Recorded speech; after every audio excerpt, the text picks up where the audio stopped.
File transfer complete.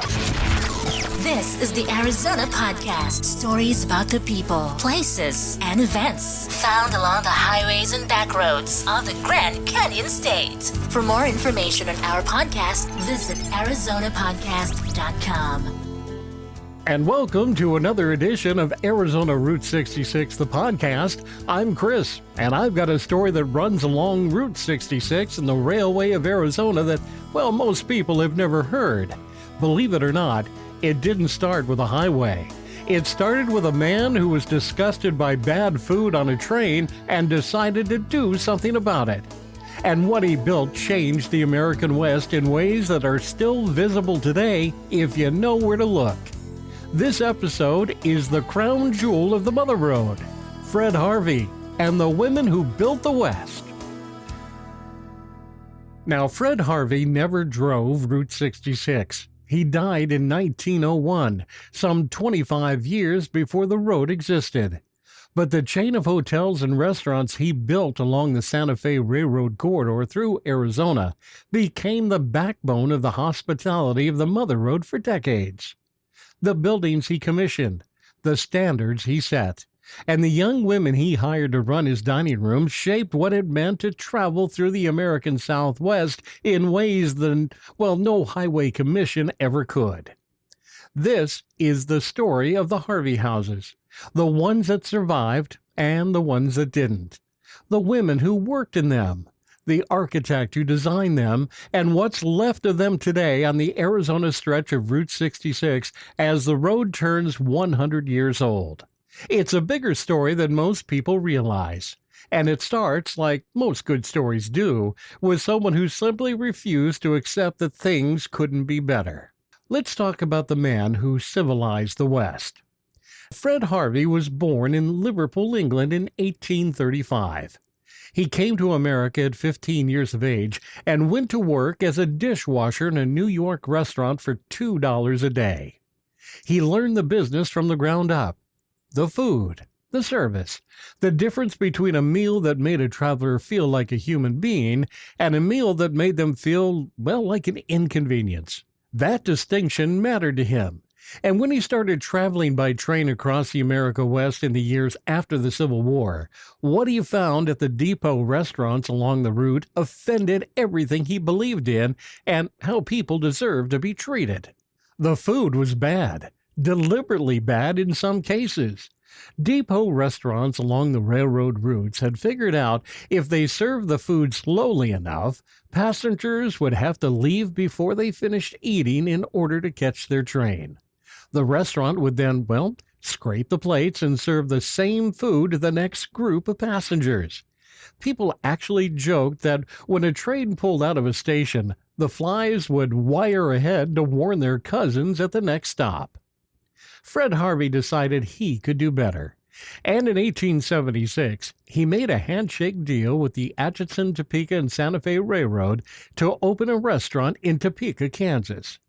He ordered entirely new silverware, stemware, and dishes before he opened. He hired staff who knew how to treat a customer. He sourced quality food and served it properly. And the Atchison, Topeka, and the Santa Fe gave Harvey an essentially unlimited contract to open restaurants and hotels along the entire route. By the time Fred Harvey died in 1901, there were Harvey Houses approximately every 100 miles along the Santa Fe line from Kansas to California. His son Ford, and eventually his grandchildren, ran the company for another 6 decades. And in its peak, believe it or not, the Harvey empire included 84 locations across the American West. Fred Harvey had done exactly what people said couldn't be done. He had brought genuine hospitality to the wildest stretches of the American frontier. They called him the civilizer of the West, and along the Arizona stretch of Route 66, the evidence of what he built is still standing in enough places to make the title feel exactly right. Let's talk about the Harvey Girls. Here's the part of the story that, well, doesn't get told often enough. Fred Harvey didn't build his empire with experienced restaurant staff. In the early years, he tried using male waiters, and the results were, well, inconsistent at the best. Then his manager in one of the Kansas locations made a suggestion: hire young women instead. Harvey was skeptical, but he tried it, and it worked so well that he adopted the practice across the entire chain of restaurants. He ran newspaper advertisements across the Midwest and the East Coast. He was looking for single young women between the ages of 18 and 30, good moral character, attractive and intelligent, willing to relocate to the American West to work as restaurants along the Santa Fe line. In an era where the career options for young women were, pretty much essentially limited to teaching or domestic service, the Harvey Girls advertisement was something else entirely. It was an invitation to go somewhere and to do something, to earn a real wage in a professional environment with room, board, and uniform provided. Thousands of women responded. The Harvey Girls signed a contract when they were hired, and they agreed not to marry for at least 6 months, sometimes a year. They lived in dormitories adjacent to the Harvey Houses, supervised by a house mother who enforced a 10 o'clock curfew. They wore a specific uniform: black dress, white apron, and white bow in their hair. The look became so recognizable that travelers along the Santa Fe route knew exactly what they were getting when they walked into a Harvey house and saw those uniforms. They were trained in everything: how to set up a table, how to take an order using a silent cup code that communicated a passenger's coffee or tea preference to the kitchen without a word being spoken, how to serve a full meal in the time a train was stopped at the station, typically about 30 minutes, without making the passenger feel rushed. The efficiency and the grace of the Harvey Girl service became legendary. And here's what happened that Fred Harvey probably didn't anticipate when he started hiring them. The Harvey Girls stayed. Not in the job necessarily, though many did for years. They stayed in the West. They married local men, ranchers and railroad workers and businessmen and lawmen, and they put down roots in the towns along the Santa Fe line. It's been estimated that thousands of marriages resulted from Harvey Girls coming west and meeting the men who lived there. Humorist Will Rogers put it best when he said that Fred Harvey kept the West in food and in wives. Over the years, roughly 100,000 women worked as Harvey Girls. Some 20,000 of them found mates, settled in remote towns, and created families. They didn't just serve meals. They built communities. In 1946, MGM made a musical about them. Judy Garland starred as a young woman who comes to the West to work at a Harvey house and finds her life in the process. The Harvey Girls. It won an Academy Award for Best Original Song. It introduced the story of these women to an audience that might never have known it otherwise. The Harvey Girls who worked along the Arizona stretch of Route 66 were part of that same story. The women who took the train to Winslow or Seligman or Kingman or Williams and put on that black and white uniform and served meals to travelers across the desert were doing something that mattered far beyond the plates they carried. They deserve better than being forgotten. And this episode of Arizona Podcast is one small effort to make sure they're not. Now let's talk about Mary Colter and the buildings that lasted. So if Fred Harvey was the civilizer of the West, Mary Colter was the architect of it. Harvey hired Colter in the early 1900s, and she remained the Fred Harvey Company's chief architect and designer for 46 years. She retired in 1948 at the age of 79. In that time, she designed some of the most distinctive and enduring buildings in the American Southwest. You know her work even if you don't know her name. If you've been to the Grand Canyon and walked through the Bright Angel Lodge or looked out the Desert View Watchtower or stayed at the El Tovar, you've been inside Mary Colter's vision of what the West should look like. If you've had lunch at the La Posada in Winslow, which we'll get to in a moment, you've eaten in the building she called her masterpiece. Colter's design philosophy was radical for its time. She believed that buildings in the Southwest should grow out of the landscape they sat in.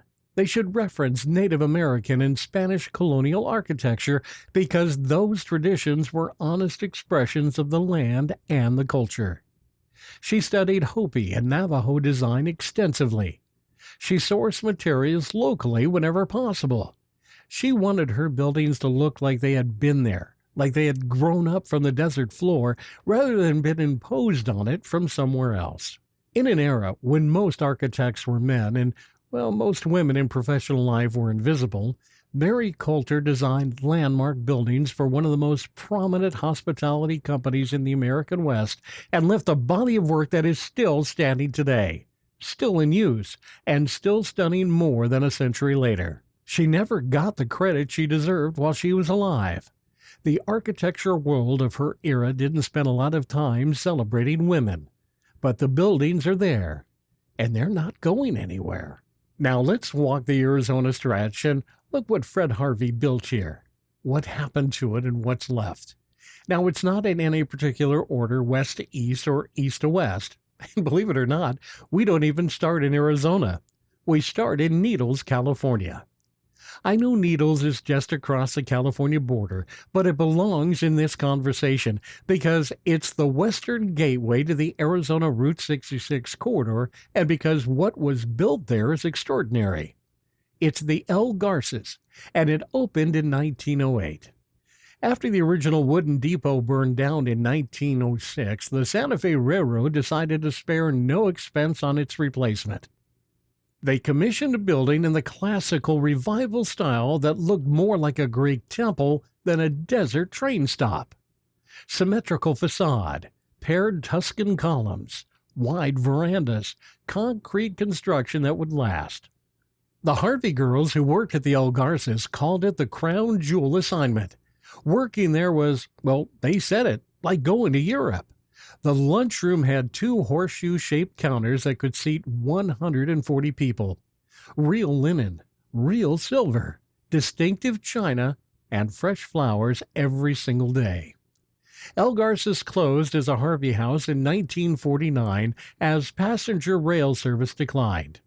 It became a Santa Fe Railroad office building and then sat abandoned from 1988 until the Friends of the El Garces formed in 1993, and they started fighting to save it. The city of Needles purchased the building. It was added to the National Register of Historic Places in 2002.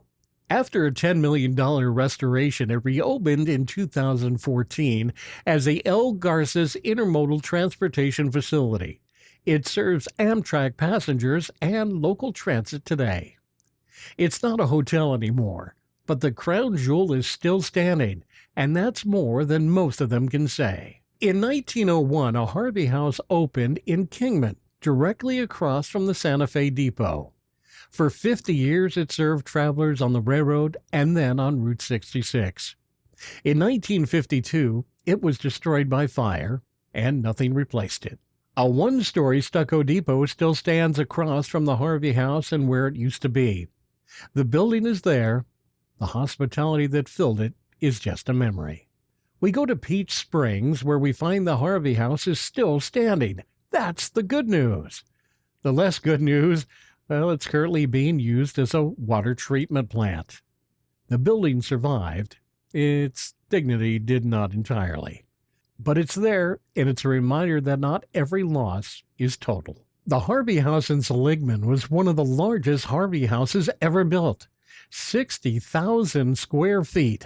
Constructed in 1905 to handle the increasing railroad traffic through the town. For decades, it was one of the most significant buildings in the region. It closed in 1955. It sat for decades in varying states of decline, and then in 2008, despite efforts of locals and Route 66 preservationists who fought hard to save it, the Havasu House was demolished. The same town where Angel started the Route 66 preservation movement lost its Harvey House the year after that movement celebrated its 20th anniversary. That particular irony is painful enough to sit with for a moment. The town that saved Route 66 couldn't save its own Harvey House. Sometimes history doesn't cooperate with the story we want to tell. Our next stop is in Ash Fork. The Escalante Hotel in Ash Fork was built in 1905, replacing an earlier Harvey House from 1895. It closed in 1948. When the Santa Fe Railroad realigned its tracks through the area and then Route 66 was bypassed by the interstate, Ash Fork took a double hit that most towns couldn't survive. The Escalante Hotel was demolished in the 1970s. Gone completely. Not even a foundation marker to tell you it was there. In Williams, the Fray Marcus Hotel is one of the survivors. Built in the early 20th century as part of the Harvey chain, it served travelers on the railroad and Route 66 corridor for decades. Today, the building still stands as the Grand Canyon Railway Hotel, serving the passengers who ride the historic Grand Canyon Railway from Williams up to the South Rim. It's been repurposed rather than preserved in its original form, but it's alive, and it's still serving travelers, which is exactly what Fred Harvey built it to do. Holbrook had a Harvey House restaurant in the early railroad era serving travelers on the Santa Fe line. It was one of the Grand Hotels, but it was part of the same network of the hospitality that Fred Harvey was building across the Arizona desert mile by mile. Today, Holbrook is best known along Route 66 as because of the Wigwam Motel, those iconic concrete teepees that have appeared in more Route 66 photographs than almost anything else on the Arizona stretch. The Harvey House is long gone, but Holbrook sits at the gateway to something that turned out far more significant to the Fred Harvey story than anyone expected when the road first came through. Let's talk about the Painted Desert Inn, the Petrified Forest National Park. This is a stop that most people don't connect to Fred Harvey, and it's one of the most remarkable chapters in this entire story. The building that became the Painted Desert Inn begins its life in the 1920s as the Stone Tree House. It's a small roadside stop at the edge of what would become the Petrified Forest National Park.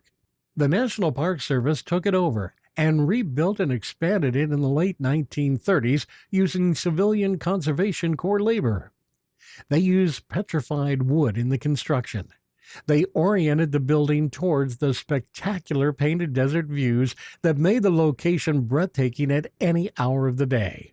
In 1947, the Fred Harvey Company took over operations of the inn, and they brought in Mary Colter. Colter was in her late 70s by then. She had already designed the La Posada, the Grand Canyon buildings, and the body of work that would soon define the southwestern architecture for generations. And she brought all of that experience to the Painted Desert Inn. She redesigned the interiors. She improved the building. She oriented every detail towards the views outside the windows and the cultural heritage of the land surrounding it. And then she did something that set this building apart from every other Harvey house on the Arizona stretch. She brought in Fred Kabotie. Kabotie was a renowned Hopi artist whose work was already recognized nationally. Colter commissioned him to paint murals throughout the inn that told the story of the Hopi culture and the life along the Painted Desert. Those murals are still there today. They're one of the defining features of the building and one of the most significant examples of Native American fine art incorporated into a public space anywhere along the Route 66 corridor. The Painted Desert closed as a Harvey House operation in 1963. It was declared a National Historical Landmark in 1987. And today, it operates as a museum within the Petrified Forest National Park. You can walk through Colter's design. You can stand in front of Kabotie's murals. You can look out the windows at the Painted Desert the way travelers did in 1947 when the Harvey Girls were still serving meals here. And here's the detail that makes this stop unique among everything else in the Arizona stretch. Petrified Forest National Park is the only national park in the United States that contains an original alignment of historic Route 66. The road runs right through it, which means the Painted Desert Inn isn't just a Harvey House stop on the corridor, it's a Harvey House sitting on the actual mother road inside of a national park. That is a story worth going out of your way to find. In Winslow, every road has a destination. This one ends in Winslow. La Posada opened in 1930 in Winslow, Arizona. Mary Colter designed it and called it her masterpiece. She created an elaborate backstory for the building before she even drew a line. She imagined it as a hacienda for a wealthy Spanish land baron, built and added onto over generations, filled with accumulated art and artifacts of a family with deep roots in the Southwest. None of it was literally true, but every architectural decision she made was filtered through that story. The graceful arches, the hand-painted ceiling beams, the courtyards and the gardens, the way the building seemed to have grown rather than have been constructed. La Posada cost $2 million to build in 1930. That's roughly $40 million in today's money. Mary Colter had the resources to realize her full vision, and she used every bit of them. The La Posada closed in 1957 as the railroad declined. The Santa Fe Railroad used it as offices and eventually abandoned it. For years it sat empty and deteriorating, one of the most beautiful buildings in the Southwest, slowly coming apart in the Arizona desert. Then Alan Offelt bought it, and his wife Tina began a restoration that has been called one of the most ambitious historic preservation projects in the American West. They brought the La Posada back, not as a museum piece, as a living hotel with a world-class restaurant called the Turquoise Room that draws travelers from across the country and around the world. Today, La Posada is the only Harvey Railroad hotel still in operation on historic Route 66. Passenger trains still stop behind the hotel twice a day heading east and west. Guests who arrive by Amtrak can walk directly from the platform into a building that Fred Harvey's company opened 96 years ago. Mary called it her masterpiece. She was right. Let's talk about what Fred Harvey left behind. When he died in 1901, he had never seen Route 66. He never drove the Mother Road. He never sat at a counter in Seligman or watched the neon come up in Kingman at dusk or pulled off the highway at Winslow and looked at the La Posada against the Arizona sky. But his fingerprints are all over it. The standards he set on how travelers deserve to be treated became the baseline expectation along the Route 66 corridor for decades. The buildings his company commissioned defined what the Southwest looked like to, well, generations of Americans who experienced it for the first time, whether from a train window or a car seat. The women he hired came west and stayed and built communities that Route 66 would later run through. Again, Will Rogers said Fred Harvey kept the West in food and wives. That's funny, and it's true. But it undersells what the Harvey Girls actually did. They were the first national corps of independent working women in American history. They left home when leaving home wasn't something women did. They came to a part of the country that was still being figured out, and they made it feel welcoming to everyone who passed through it. That's not a small thing. That's a legacy. Mary Colter designed buildings that are still standing more than a century after she drew the plans. La Posada, the Painted Desert Inn, the Grand Canyon structures, a body of work that defined Southwestern architecture, influenced generations of designers who came after her. She did it as a woman in a field that didn't welcome women. She did it with a vision so clear and so specific that even the buildings the railroad tried to abandon couldn't be erased. In 2026, Route 66 has turned 100 years old. Fred Harvey's first restaurant opened 150 years ago. The two stories ran together for a better part of a half a century and left marks on the Arizona landscape that you can still find today if you know where to look. La Posada in Winslow, the Grand Canyon Railway Hotel in Williams, the Painted Desert Inn in the Petrified Forest National Park, the restored El Garces at Needles just across the California line, the empty lot in Kingman where the Harvey House once stood until a fire took it in 1952, the water treatment plant in Peach Springs that used to serve the finest meals in the territory. The Harvey Houses weren't just restaurants and hotels. They were the first real argument that the American West was worth treating with dignity, that the people passing through it deserved something better than scraped plates and bad coffee and a meal served fast enough that you'd have to leave before you finished it. Fred Harvey won that argument, and the road that came after him carried it forward for another 100 years. Tonight, somewhere behind the La Posada, an Amtrak train will ease to a stop in Winslow, just as Santa Fe passenger trains did generations ago. Travelers will step out onto the platform, walk through Mary Colter's masterpiece, and probably never realize they're following footsteps first laid down by Fred Harvey and the Harvey Girls nearly a century ago. If the Harvey story has a heart, it's here. Hey, thanks for spending time with me on the road. If you've stopped at the La Posada in Winslow, or walked through the Painted Desert Inn, or maybe found yourself standing in front of Fred Kabotie's murals wondering how you never knew this story before, well, I hope this gave you some of what you've been looking for. And if you haven't made that stop yet, make it on your next trip. Drive into the Petrified Forest National Park and find the Painted Desert Inn. Have lunch in the turquoise room at La Posada. Stand in the building that Mary Colter designed and think about what it took to build them and what it took to bring them back. Every mile of this Arizona road has a story worth telling. This one just happens to have some of the best buildings in the American Southwest attached to it. Hey, don't forget you can reach out to Mary and me at letstalk@arizonapodcast.com. That's Let's Talk at arizonapodcast.com. You can find us at arizonapodcast.com and Apple Podcast or wherever you find your podcast.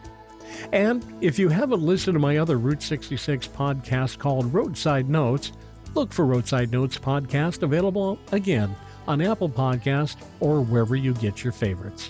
Until next time, travel well, my friends. Program terminated. Thank you for listening to the Arizona Podcast. For more information on our podcasts, the people, places, events, or the sponsors heard, visit arizonapodcast.com. Available for download everywhere.